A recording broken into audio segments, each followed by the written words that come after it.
कांग्रेस वैसे भी संघर्ष ही कर रही है। कांग्रेस एक के बाद दूसरा चुनाव हार रही है और जब तक राहुल जी है कांग्रेस सेंचुरी लगाएंगे।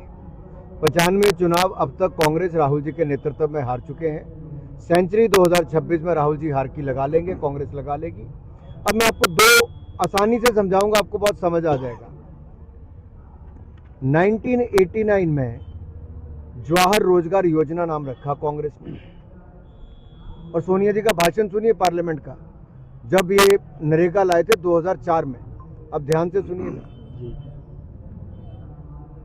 1989 में जवाहर रोजगार योजना नाम रखा, 1999 में उसका नाम रखा जवाहर रोजगार समृद्धि योजना, फिर 2001 में रखा फूड फॉर वर्क।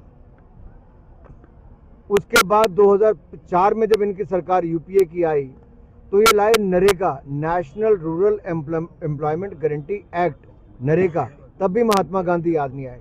1989 में याद नहीं आए, 1999 में याद नहीं आए, 2001 में याद नहीं आए, 2005 में याद नहीं आए, लेकिन 2009 में जाके इनको महात्मा गांधी जी याद आए। कांग्रेस महात्मा गांधी जी के नाम पे भी राजनीति करती है। इसलिए महात्मा गांधी जी ने कहा था कि कांग्रेस को ही ताला लगा देना चाहिए, कांग्रेस का अस्तित्व खत्म कर देना चाहिए, क्योंकि अब भारत आजाद हो गया है। आपको अगर राजनीति करनी है, आप अपना एक नया दल बनाइए।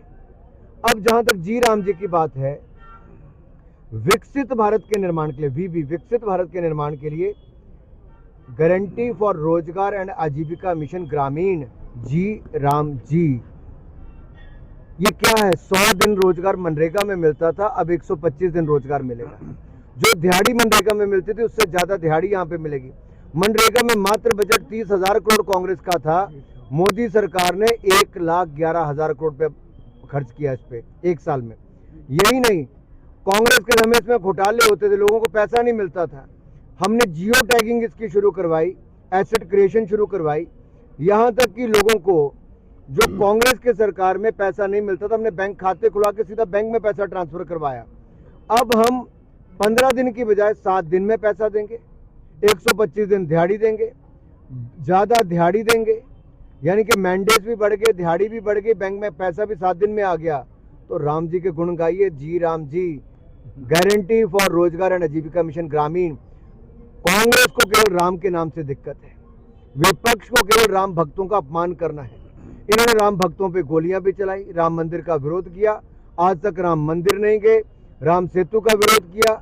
यहां तक कि जब राम मंदिर का कार्यक्रम चल रहा था तो तमिलनाडु के मुख्यमंत्री ने वहां के मंदिरों के द्वार बंद कर दिए, लोगों को कोर्ट जाना पड़ा।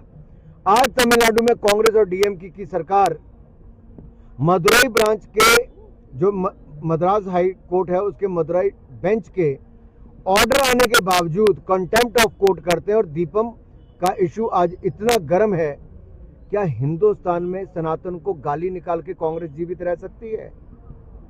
कांग्रेस गलती में है। मुगल आके चले गए, अंग्रेज आके चले गए, सनातन था, है और रहेगा।